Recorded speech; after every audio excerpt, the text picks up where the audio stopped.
idea for a short story.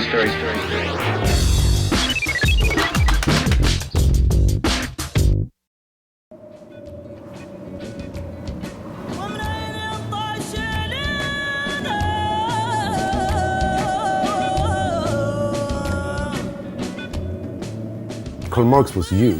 Jesus was a Jew. Probably I line up with Karl Marx. I used to say, often say that that's no wonder that Karl Marx was a Jew. It's about the Jewish thoughts that all men should be equal, all men should have the same opportunities. And maybe I'm wrong, but that's my opinion of him. I want to do documentaries about things that I question or that interest me or that I want to know more about for my own sake, in which I can probably tell you, have you seen this one? Have you seen what's happening in Western Sahara?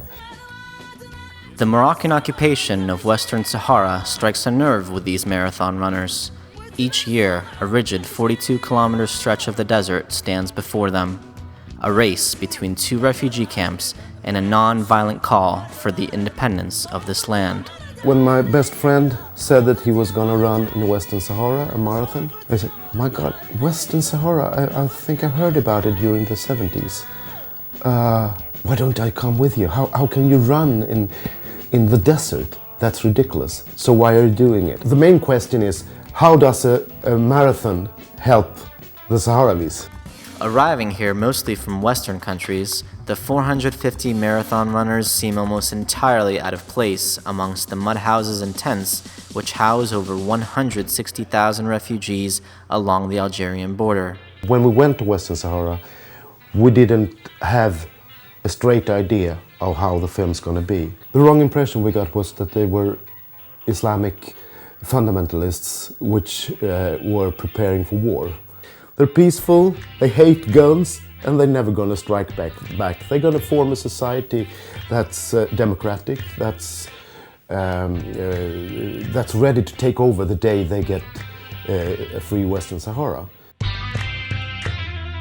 Based in the westernmost Algerian town of Tindouf, the socialist Polisario movement was formed in 1973 as a liberation organization opposing Moroccan occupation of Western Sahara. While an exact figure of the movement's size is unknown, most estimates put the number at roughly 10,000. This is from 1976, 1 year after the Moroccan occupation of Western Sahara. The only magazine that wrote in Sweden was this half-pornographic magazine called Avklädd. Here's the women fighting for the desert. And that's the first article on Polisario.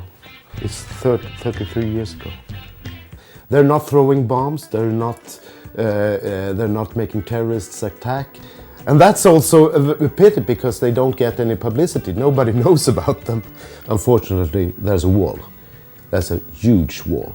It's one of the world's largest walls, next to the Chinese wall that the Moroccans built. So one part is that they call the liberated zone, and the other one is the occupied zone. That's about what I'm trying to work against.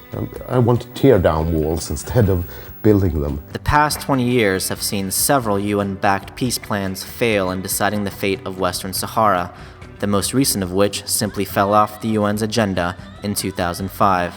The hopes of the Polisario appear to be dwindling. Already outnumbered by Moroccan, Libyan, and Algerian forces, their claim for the independence of Western Sahara has steadily disappeared from news headlines. When I came there the first time, I was really, really scared. Because of my Jewish heritage. And I've decided, if they ask me, of course I have to tell them the truth. And then we'll see what's happening. They didn't ask the first time. Then we went there a couple of more times, and then they came to Sweden. The head of Polisario went here to say goodbye to our prime minister. And then we bought them dinner, and we had a little bit of feast, and I thought, well, they're friends now. So I asked them, well, you never asked me where I came from, where my surname originates from. And they, while eating, looked at me and said, that you were a Russian Jew. Didn't you think that we knew that already? And there was no further discussion. And I've been there a couple of times since that one. So They consider me as an honorary member of the Polisario, so I think I'm the only Jewish member of a Muslim liberation organization. I've been trying for about 55 years to find out who I really am. I was born in Stockholm, Jewish parents, brought up both Jewish and very Swedish. My childhood consists of lots of people with numbers on their arms. My father, during the 50s and 60s, he had bigger conflicts than I ever had. He's been refused certain posts in big companies in Sweden because he was a Jew and they made business with Saudi Arabia. I'm co-producer with Steven Spielberg on a documentary which was about the white buses.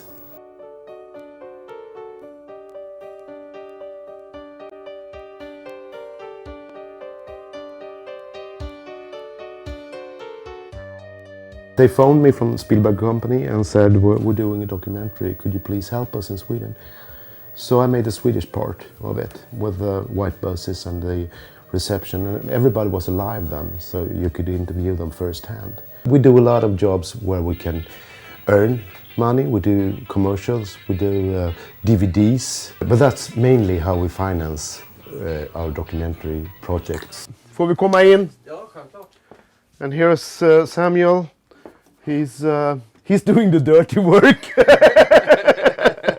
Looks quite clean. He's quite clean, but now he's constructing music for a DVD series which we're putting out at Christmas time. So, but we get the money in the beginning of September, so we can probably make a few documentaries on that money. We don't wait for any television company to give us okay. We wait till we got that much money so we can go to Western Sahara or do what's necessary, really.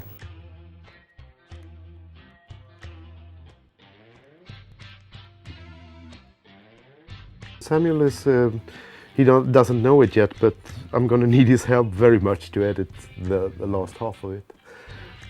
Because it's nice to have a person outside your own head when you're doing things that is so very much from inside you.